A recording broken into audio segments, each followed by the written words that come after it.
Alright guys, welcome back.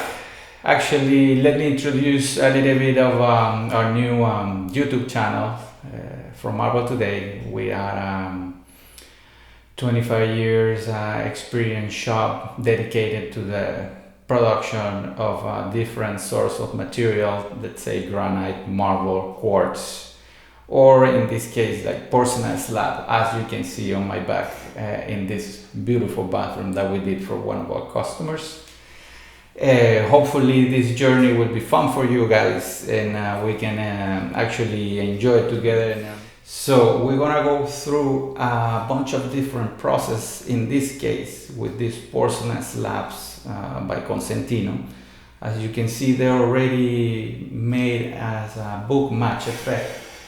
We need to be careful while we cut and adjust just the right tooling and techniques to achieve that. Hopefully that's the intention of this channel, to just translate the few knowledge that we have achieved so far to you guys and may be helpful for you in the future for another projects that you have in mind for your own shops, home projects, any kind of people in the end will be able to do it if they have some certain skills. We're not going to use any complex equipment, or we're going to try to do a very old-fashioned manual style, so it just needs some skills and the right tooling.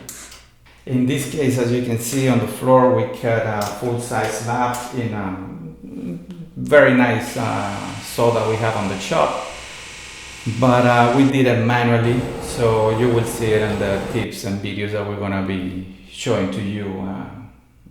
We did a beautiful floor in one of these rooms with kind of a wood parquet or wood plank looking, very industrial, same materials, just different techniques and different layouts. Same thing that we did on the walls. We did 3 bathrooms, same material on the walls, but we cut it in different directions, so we create different effects and different patterns with the same material, so they don't look exactly the same.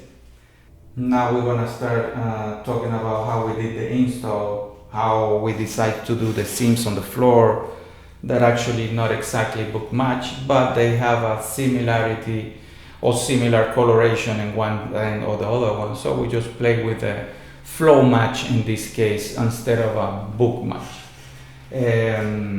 Also the way that we did the shower pans on the shower floors, that we also cut one solid piece and just triangle in 4 pieces towards the drain, so we can create a nice flow of the water once the shower is in use.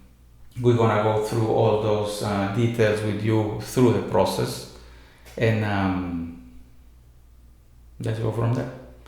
So feel free to comment tips, techniques, comments. Feel free to do it. I hope you guys enjoy it and have fun.